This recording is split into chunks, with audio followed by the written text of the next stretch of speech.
Hello everyone, my name is Mohit Deshpande, and in this video we need to set up our development environment to do all sorts of neat image processing things with Python. So to keep everyone on the same playing field, we'll be using a free open source operating system called Linux Ubuntu. And you can find it by going to www.ubuntu.com as it's shown up here, and then you'll be presented with here is their main website. So Ubuntu is basically a free open source operating system, and we're going to be using it so that everyone kind of starts off on the same playing field, like I mentioned, and it also makes it really easy to install all the prerequisite software that we need with a single click. So I've coded up an installer program that I'm going to give you guys, and you'll be able to install all the prerequisites for all the image processing things that we'll be doing just by double clicking on it, and it'll in the background install everything. And you can feel free to open up that file just to look at the code to see what I did. And basically it'll just be using the built-in software manager that Ubuntu has, and it'll just install the things that we'll need, like OpenCV and Matplotlib and scikit-learn and all that stuff. So anyway, I am at their website here, and we have to first download their operating system. So we go to download here and desktop, click over here, and then you'll see we want to download this version of Linux, and this may or may not have changed, but just click download here, and then you can select your appropriate version of Linux, although it's pretty good at determining what your system already has, and it'll automatically just provide you with the best image of their software. But if you want to change it, you can just go to alternative downloads and torrents, and then you can select the appropriate one that you want, 32-bit, 62-bit. But anyway, we're just going to download their version here, and you can see I've already downloaded it. It should end in an ISO, so it should be something like Ubuntu dash the version dash desktop dash whatever your particular architecture is, 32-bit, 64-bit, and then .iso, and then you know you're good. This is roughly somewhere about around 2 gigabytes, but it'll be fine when we start getting into how we're actually going to install this. So now to actually install this, we don't need anything like another computer or anything like that, and we don't have to make any drastic modifications to this computer here. Instead, we can use what's called a virtual machine. And this is kind of like having a computer inside of your computer. And so there's a free software called VirtualBox, and what VirtualBox lets you do is it'll let you kind of install Linux and run it kind of as a program, run the operating system as a virtual machine program kind of thing on your computer. So you won't have to make any drastic modifications. We just install VirtualBox, just click this download VirtualBox here, and we'll be able to install Linux using VirtualBox without having to do any weird things with our computer. So now when we're at here, we can just select the appropriate one and make sure that this is for your computer, not for Linux. So you don't want to do Linux distributions unless the computer that you're running on already is a Linux computer. This is for hosts. So if you're on running Windows right now, then you want to click Windows hosts. If you're running Mac OS, then you want to run OS 10 hosts. So click on that and it'll be an appropriate file, and let's go ahead and install that, and you can pretty much leave all the default settings as is. Alright, so I finished installing VirtualBox, and I can go ahead and look for it. I'm going to go ahead and pop it open. And so here's what the interface kind of looks like. So how we're going to actually put Linux on here, we're first going to go to News to create a new virtual machine, and we're going to give it a name. We'll just call this Ubuntu, and you notice that it's kind of automatically selected the type and the version based off of just the name here, which is super awesome. We're going to hit continue, and it's going to tell you, well, what's the recommended amount of RAM that you want to allocate to this operating system. We can just use whatever is recommended. So in this case, it's recommending 1 gigabyte of RAM. That's perfectly fine. I might as well go ahead and use that.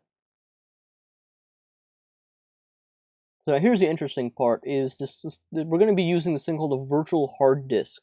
And basically the way that it works is VirtualBox is going to create a file on our computer that will act as this Ubuntu operating system's hard disk. Just kind of similar to how Windows or macOS actually uses your physical hard disk. In this case, Ubuntu is actually going to be using a file, and VirtualBox is going to basically trick Ubuntu into thinking that the hard disk file is the actual like physical hard disk. But we won't have to deal with any of like changing our physical hard disk. We're just going to create this hard disk file. So we're going to leave this at create a virtual hard disk now, and we're going to go ahead and create one. And we can just leave this as it is, VDI, and then we're going to choose dynamically allocated. And basically what this does is as we add more and more files to Ubuntu, it'll basically just grow that hard disk file. So we won't have to worry about, oh, if it's going to get too big, then what's going to happen, we'll just leave it as dynamically allocated. So we'll hit continue. We will say it's going to be just titled Ubuntu. It's just going to save to a default directory. We're going to use 8 gigs, but what I like to use, I just like to use a little bit more, like 12 gigs.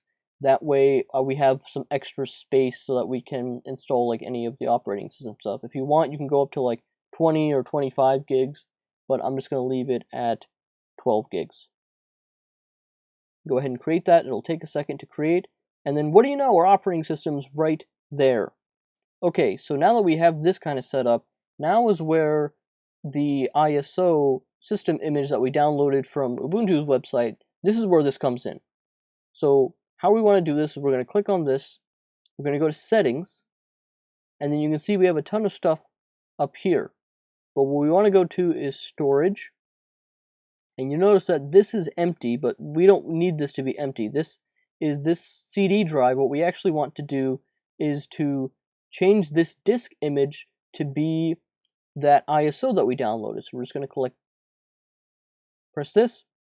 It says you're about to add a new optical drive. It's going to be fine. We're going to do choose disk. And now we're going to have to navigate to where we downloaded that ISO. In this case, in my downloads folder, and here it is. So I'm going to select that, hit OK.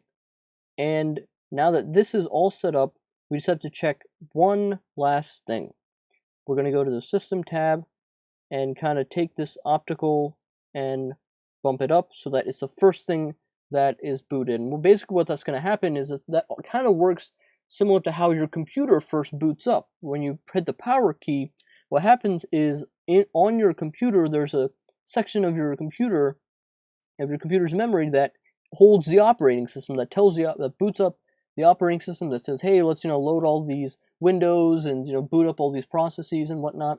We're basically telling VirtualBox to do the same thing, except we're telling it to load from this .iso file.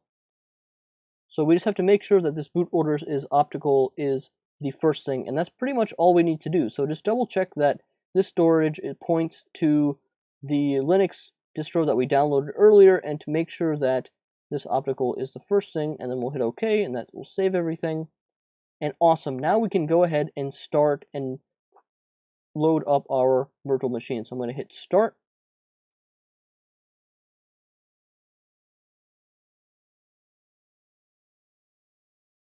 And we can see that Linux is starting to pop up on this small screen up here. I'm going to hit X out of that. And it'll just take a second to boot up, so you have to be kind of patient. Alright, and here we are. I've enlarged the window a little bit. But now we can actually just install Ubuntu. We don't have to necessarily try. We can just hit install it immediately. And we want to check this that says download updates while installing. So that way we can keep Ubuntu up to date. Hit continue. Now what we have to do is select erase disk and install Ubuntu. Now this might seem kind of intimidating, but you have to remember that this will not delete any files on your computer whatsoever. Remember that VirtualBox has created that hard disk file on our computer in our documents directory, and so Ubuntu thinks that that is actually the hard disk. That's the entire hard disk. So currently, when we created that file, there's nothing on it. So it's perfectly fine to just click erase disk and install Ubuntu, because VirtualBox has tricked Ubuntu into thinking that the entire hard disk itself is just that single file. So it's perfectly fine to just click erase disk and install Ubuntu. I want to repeat that this is not going to delete any of your files anywhere. This is referring to the hard disk, the virtual hard disk that we just created with VirtualBox. So I'm going to click on this, I'm going to click install now. And then it's going to make these changes, but that's fine because remember that all this happens on the virtual hard disk, so there's no chance of any harm to your computer. If something messes up with a Linux, what you can do is you can actually just delete that hard disk file and have VirtualBox create a new one and just reinstall it with this same process. You'll have to select the time zone now.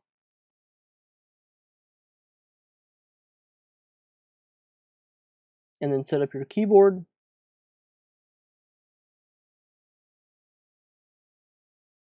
And then you can just enter in some basic information. So I'm just going to enter in my name. And it'll automatically kind of fill in some stuff here. I'm just going to choose you can just pick a password, anything that you want.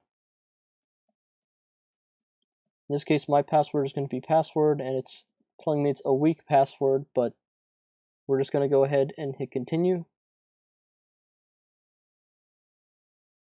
And now Linux will start to install. So this might take some time depending on your computer, so you kind of have to be patient with this.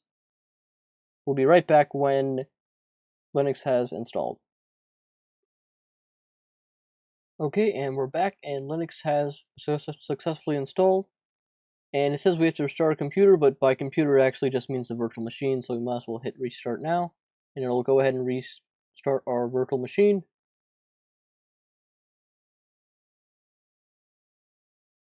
And it'll say remove installation medium, hit enter. We can just go ahead and hit enter. And here we are. Here's our Linux loading screen, and we just enter the password that we typed in before.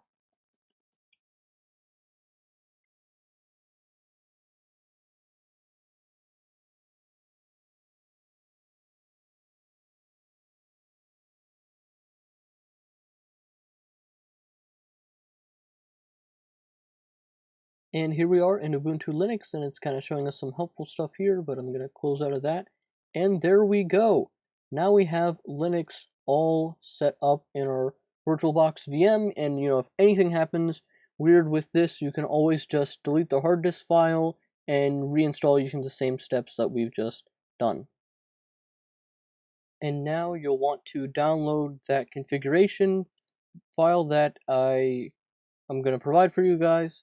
And basically what it does is you can just double click on it and it'll install all the prerequisites that we need. It'll install things like OpenCV, the SciPy scikit-learn library, a matplotlib, a NumPy.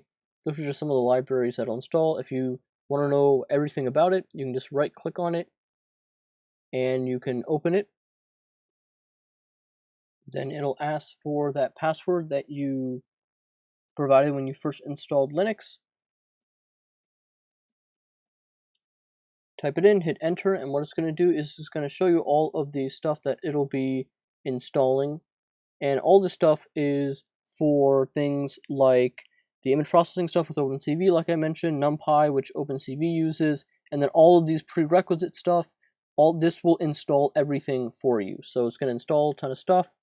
Just hit yes, and it'll go ahead and download and install all that stuff, and we'll be right back when it's finished.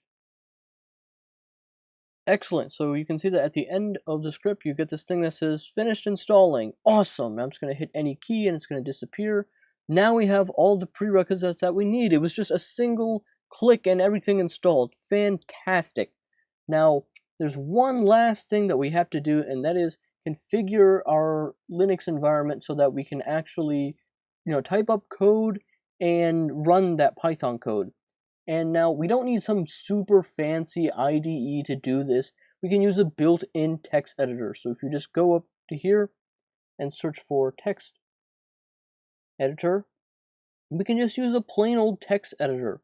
It's called gedit. And to get it to execute Python code, we're going to have to make some changes to it, actually. So we're going to have to go up to Edit, go to Preferences, and then in the Plugins section, make sure that you select this thing that says External Tools. So I'm going to click on that. I'm actually going to get rid of some of this stuff because I don't really need it. Okay, so now exit out of that.